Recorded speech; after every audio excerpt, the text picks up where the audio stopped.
My first social media app was not YouTube or Instagram or any of the following that I've just put up on screen right now.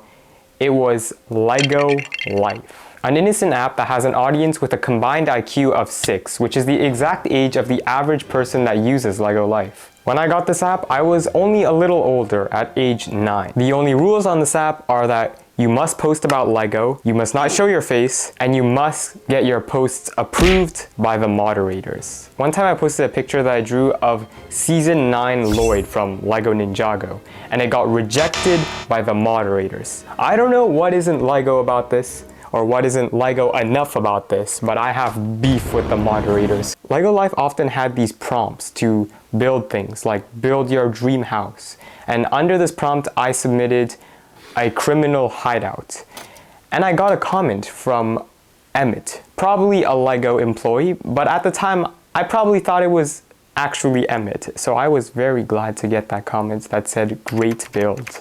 I can just imagine that Lego employee scrolling through Lego ideas, commenting on random builds, great build. Over the years, I stopped using Lego Life as I transitioned from a tablet to a phone. And since then, I haven't been on Lego Life. Another rule that I forgot to mention is that you can't post pictures of real life places, unless it was a Lego store, of course. But if you posted pictures of anything near your house or that had a house in the back, they would remove it because they didn't want kids to be doxing themselves. And one time I accidentally posted a picture of a minifigure that just happened to have a little bit of a residential area in the back, and it got rejected by the moderators. Lego Life was of course designed for kids under the age of 13, but once in a while you'd find these professionally taken Lego minifigure shots outside, which stood out compared to those terribly taken out of focus Lego Steve minifigures that, well, were taken by a 3-year-old.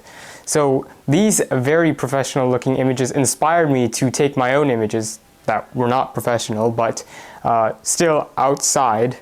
And here are a few of them that I tried to take.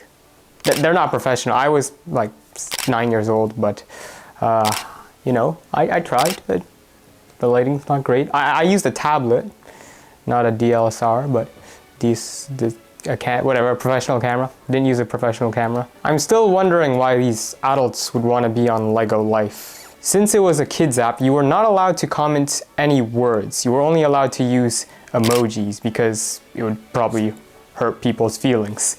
So a lot of the comments looked like basketball. 1x2, 45-degree slope. So insightful. I wonder what that means. But even without words, you could still make these sort of polls. I would take an image of a 2x4 brick that was real and a 2x4 brick that was fake, and I would comment 1x2 Lego brick if you think that the one on the left is real, and comment 1x2 Lego brick that is slope 45 degrees if you think it's fake.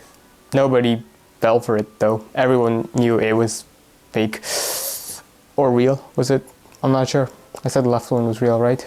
Everyone knew that the left one was real. I didn't really fool anyone. Huh. Maybe they're smarter than I thought. Additionally, all of the usernames were randomly generated to keep all of the kids' identities anonymous. So you'd get these random like Lego Master Builder 436, and you could also create your own avatars, mostly using the early collectible minifigure series, minifig parts, and make these goofy renders that look like they were straight out of a early 2000s Lego video game. I never really realized how the app was the biggest ad ever, but I never really realized that the Lego movie was the biggest ad ever, so well, I was just a kid, so there was no way I would have known.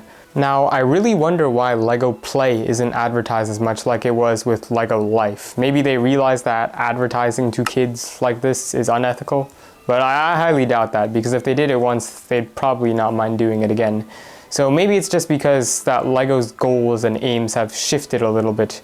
Maybe they don't really care for kids having to go on Lego Play, or maybe it's because Lego Life ads on the boxes didn't really work so well. I'm not sure, but they surely did work on me, so. If you've ever taken a look at Lego boxes or instruction manuals, you might have noticed this little ad for Lego Life. Well, this is how I found out about Lego Life. And well, you might have noticed that they don't have these icons anymore on the Lego boxes. Instead, it just says Lego Apps. This is because Lego Life was shut down on August 15, 2024. But since I stopped using Lego Life in around 2020, I never knew this. Lego Life was originally created so that kids could have a place to post their creations as a sort of replacement for the the cool creation section of the Lego magazines. I remember as a kid I always wanted to have my Lego MOCs in the cool creation section of the magazine, but since they only included a dozen MOCs, there was no way that I was going to get in there. So Lego Life gave me a place to post my MOCs without having to enter in the Lego magazine. And now Lego Life has been replaced by Lego Play, which doesn't seem to be as big, maybe because it's not advertised on the boxes. Now, throughout this video, I didn't answer the main question yet. Why was Lego Life shut down? Jen Benz, director of kids digital engagement for the Lego Group, says that if you look at Gen Alpha, they're the gaming generation, and the generation before them was social media. I don't know if that's true. I'm really not sure. I mean, that's where all the brain rot is all from, the social media, right? All the YouTube shorts, you know, the stuff that I make, that's what Gen Alpha's watching, right? Anyways, gaming is how they play, relax, and communicate. If you ask a kid to define a game, they believe any play experience, especially on an app, is a game. And we want to learn into that as opposed to Lego Life being very social based. So in essence, Lego has been shifting their aims. They don't want to make a Lego social media. They want to make another Lego gaming app where you can play. But I'll always remember Lego Life as being a fun and weird social media app.